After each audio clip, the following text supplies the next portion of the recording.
Thank you for joining me on the Adaptive Men or Adaptive Man podcast. This is a new series I'm going to be starting pretty soon in regards to a man's guide to emotions.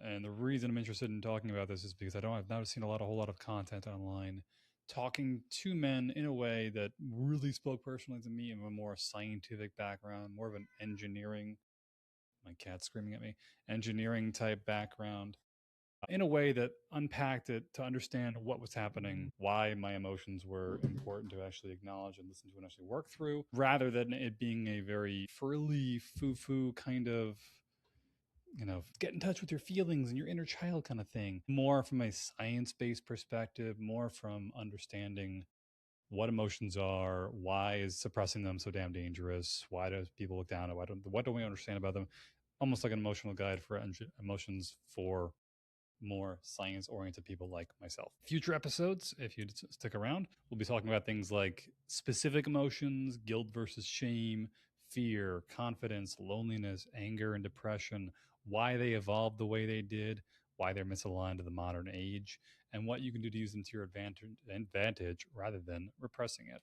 So, this is going to be an overview of an episode. This is going to be a general top to bottom look on the generality overview of a man's guide to emotions, as well as understanding them in a little bit better detail from a more science-based explanation and perspective, to start understanding why it's important to stop pushing them down, ignoring them, and actually start utilizing them in a healthy and productive way, so you use them instead of them using you.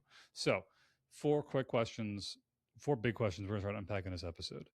What are emotions from a science-based perspective? Not a frilly foo-foo kind of spiritual, but more science-based if possible. Number two, why is suppressing them so dangerous for long term health?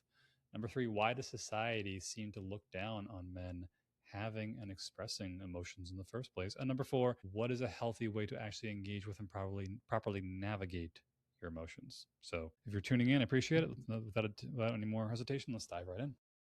So, number one, what are emotions from a science based perspective? In a nutshell, emotions are data points, they're information.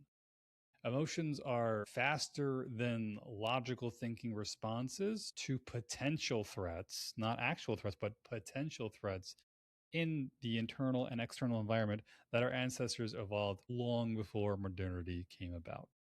Think of emotions almost as like reflexes. You don't get to choose that you have reflexes. They just do. If you step on something pointy and sharp, you instantaneously pull your foot up before you can even think about pulling your foot up. If you touch your hand to a hot stove, you instantaneously pull that away before you can actually consciously acknowledge, this hurts, I need to pull my hand away.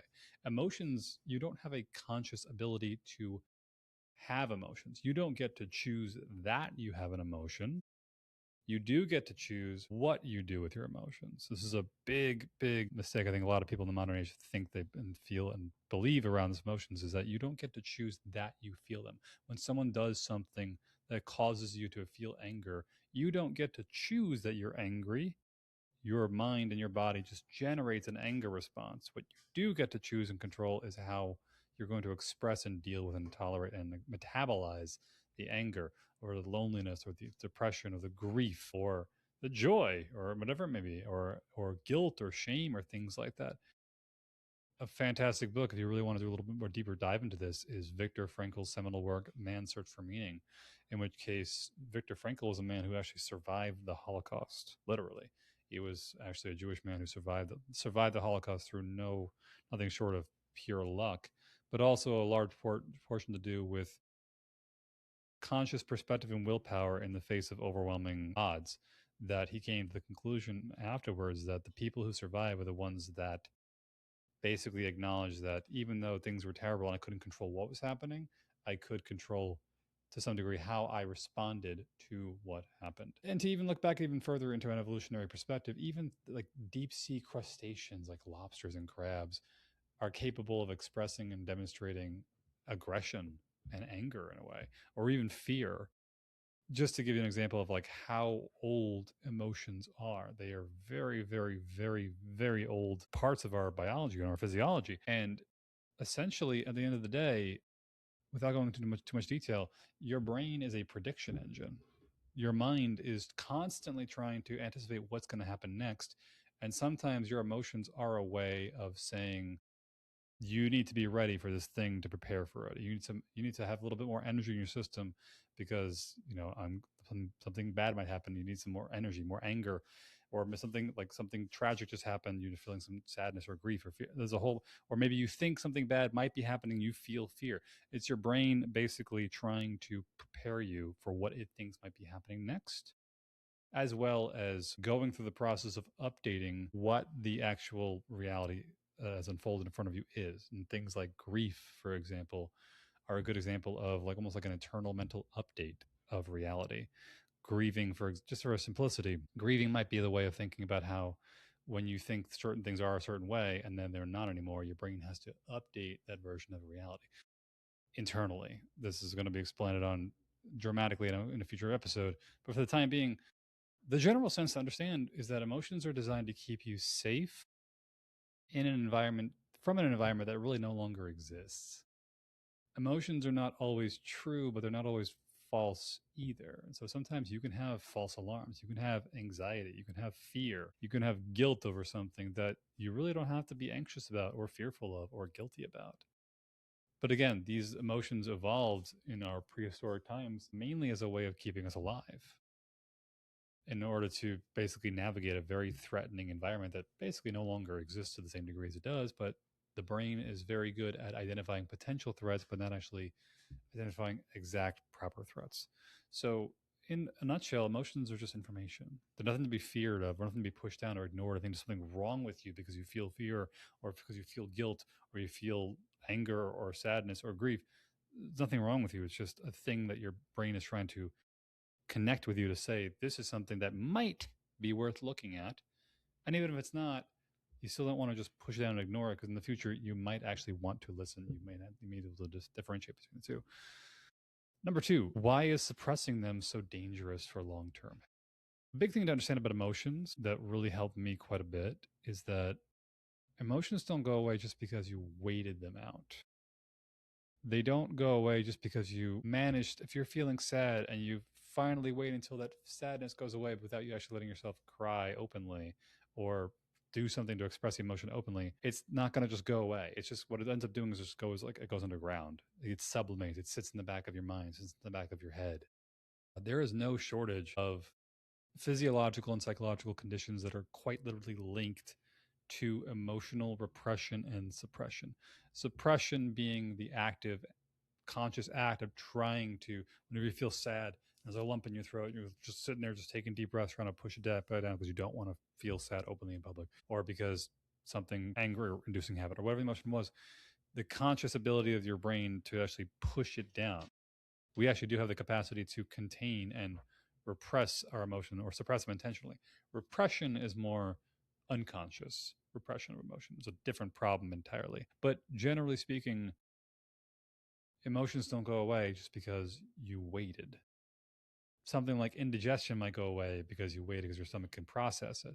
Something like pain, if you injured yourself, it will go away on its own because it's something your body can fix and cure and heal on its own if you cut yourself, for example. But emotions, you need to actually give yourself the opportunity to physiologically feel and express the energy associated with that emotion, or it just sits in waiting. And one of the biggest problems for a lot of men, myself included, is that the longer we go trying to push feelings down, the more, two things. One, those same feelings kind of get worse and worse and almost go like septic in a way, kind of like ruminating. What ruminating does essentially is, instead of like finalizing an emotion, we end up just looping on it repeatedly. And number two, it doesn't give space for new experiences and new feelings, which is actually referred to in the psychological literature as something called alexithymia, which essentially means emotional color blindness. And almost like in a way that you push down your feelings for so long, you can no longer tell what you're feeling because there's so much in here that has been locked up that hasn't been processed, almost like taking a shit. Quite literally, like emotional digestion is very analogous to physical food digestion. If you eat way too much food, your body needs to just push it, like can't get through it. But it's like, it's not, let me correct that. It's not eating too much food. It's not digesting the food that you put in your system. Imagine you kept eating food and you never digested it, never metabolized it, never shit any of it out. Eventually your body would just get backed up and you could no longer fit food in your system. The problem is emotions don't have we have a conscious ability, unfortunately, to fortunately and unfortunately, to push down our feelings when the time is not right. So it's almost like I'm not going to digest right now because I don't. It's not a good time to be digesting. If you're in fight or flight mode, your body does not go into digestion. If you're consciously pushing your feelings down or unconsciously pushing your feelings down because you don't want to digest them, you're not going to digest them. But at the same time, the longer you wait to do so, the more likely you are to have physiological problems start manifesting. And the mind will look for ways, your brain will look for ways to manage the discomfort that happens from not metabolizing and digesting, in this case, your food or your emotions in a healthy way for a long period of time, such that you'll start reaching for coping mechanisms. Some things like pornography or drug use, like weed or harder drugs or alcohol. Video games was my drug of choice for a long time, and sometimes on occasion still be. That it's easier for me to play a game than it is to acknowledge I'm feeling a little lonely. I'm feeling a little bit sad. I'm feeling grief. I'm frustrated. I'm confused. I'm overwhelmed. There's too much going on. I don't know what to do next. And it's easier to offset to one of those other activities that brings about a feeling of happiness to push it down. But in the same vein, the problem is that the longer you wait to actually, the more you try to add something happy to your life when you're feeling sad, you're not actually dealing with the sadness. You're just adding another happy thing, which sounds counterintuitive, but one positive emotion doesn't negate one negative emotion. Processing a negative emotion negates a negative emotion. Processing a positive emotion negates a positive emotion. If you're happy, letting yourself feel happy eventually gets you back down to baseline. If you're sad, letting yourself feel sad gets you back down to baseline.